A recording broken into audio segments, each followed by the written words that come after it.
जय श्री गणेश। आज मैं आपको बैसाख के चौथ की कहानी सुनाने जा रही हूँ।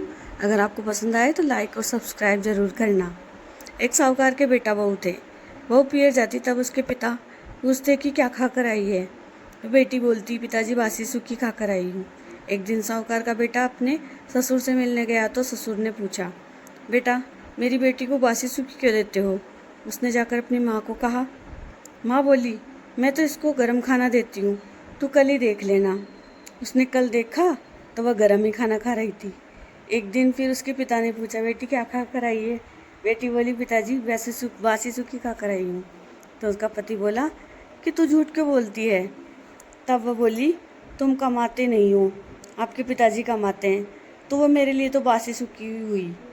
यह सुनकर उसका पति कमाने के लिए निकल गया। उसने इतना धन कमाया कि वह वहीं रहने लगा। एक दिन साहूकार की बहू पड़ोसन से आग लेने गई तो सब औरतें चौथ के व्रत की कहानी सुन रही थी। तो वो बोली कि आप सब ये क्या कर रही हो? तब वे बोली कि हम तो बैसाख के चौथ की कहानी सुन रहे हैं। इसके सुनने से अन्न होता है, धन होता है, बेटे पोते होते हैं, 12 वर्ष से बिछड़ा पति मिल जाता है। उस दिन से वह भी चौथ का व्रत करने लग गई। सासू जी 4 समय का खाना देती, उसमें से एक तो ब्राह्मण को दे देती, एक समय का ब्राह्मण को दे देती, एक समय का गाय को दे देती, एक बार का गड्ढे में गाड़ देती और एक बार का चांद को रख देकर खुद खा लेती। ऐसे ही चौथ का व्रत करते उसे 12 वर्ष हो गए। चौथ विनायक ने सोची कि इसको व्रत करते 12 वर्ष हो गए हैं, अगर इसके पति को वापस नहीं लाए तो कलयुग में अपने को कौन मानेगा। इसीलिए उस राती चौथ माता उसके सपने में आई, उसके पति के सपने में आई और बोली कि अब तू घर चला जा, तेरी पत्नी तुझे याद कर रही है। तब वो बोला, मैं तो काम में बहुत उलझ गया हूँ, अब तो जाना मुश्किल ही है। चौथ माता बोली कि दिन उगने से पहले ही दोनों घोड़े गाड़ कर चौथ माता का नाम लेकर बैठ जाना, देने वाले दे जाएंगे, लेने वाले ले जाएंगे। उसने वैसा ही किया। देने वाले दे गए और लेने वाले ले गए। घर आने लगा तो एक बूढ़ा सांप दुख के मारे जलने जा रहा था।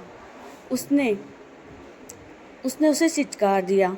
सांप बोला, तूने मुझे क्यों छिचकारा? अब तो मैं तुझे खाऊंगा। तो वो बोला कि खा लेना, पर मुझे तू मेरी माँ से मिलाने दे, फिर खा लेना। सांप बोला कि मैं कैसे विश्वास करूं? तो उसने कहा कि तू मेरे घर आकर मुझे खा लेना। तो वह अपने घर चला गया और अपनी माँ को तो कुछ नहीं बोला, लेकिन अपनी पत्नी को बोलकर सो गया। उसकी पत्नी ने एक सीढ़ी पर बालू, दूसरी सीढ़ी पर दूध का प्याला, तीसरी पर फूल और चौथी पर चौथ माता के आंखें रख दिए। रात में सांप आया। पहले तो बालू में खूब लोट पलोट खा लिया, फिर दूध पी लिया, फिर फूलों की खुशबू ले ली। चौथ माता सोची कि मैं इसका संकट नहीं टालूंगी तो अपने को कौन मानेगा। तो चौथ माता की आंखों के जच्चे धाल तलवार बन गए। सांप की पूंछ कटकर उसकी जूती में गिर गई और सांप पूरी तरह कट गया। सांप की पूंछ जूती में थी तो चींटियों ने सोचा कि इसकी पत्नी अपन को रोज आटा डालती थी, तो आज इसके पति की हमें रक्षा करनी पड़ेगी।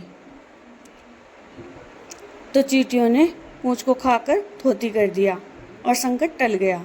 सुबह उठने में देर हो गई तो माँ उठकर जाने लगी तो सीढ़ियों में खून देखकर चिल्लाई कि मेरा बेटा मर गया। ऊपर जाकर देखा तो बेटा सो रहा था। बेटे ने आकर पूछा कि मेरे लिए कोई धर्म पुण्य करती थी क्या? तो माँ बोली, बेटा मैं तो नहीं करती थी। जब उसने अपनी पत्नी से पूछा तो वो बोली, मैंने किया था, मैं 12 महीनों की चारों चौथ करती थी। सासू जी बोली, पर मैं तो तुझे चारों समय खाने को देती थी। बहू बोली, मैं एक समय का ब्राह्मण को दे देती, तो उस ब्राह्मण ने हाँ कह दी। एक समय का गाय को देती थी तो गाय ने हुंकारा भर दिया। एक समय का गड्ढे में गाड़ देती थी तो खोद कर देखा तो सोने की रोटियां का ढेर लगा है। एक समय का अर्घ देकर खुद खा लेती थी। ये कहकर सासू माँ ने बहू को बहुत ही आशीर्वाद और धन्यवाद दिया और सब पूरे परिवार वाले हंसी खुशी रहने लगे और सारी नगरी में हेला फिरवा दिया कि पुरुष की पत्नी, बेटे की माँ, दीदे घोड़े की धरानी सभी चौथ का व्रत करें।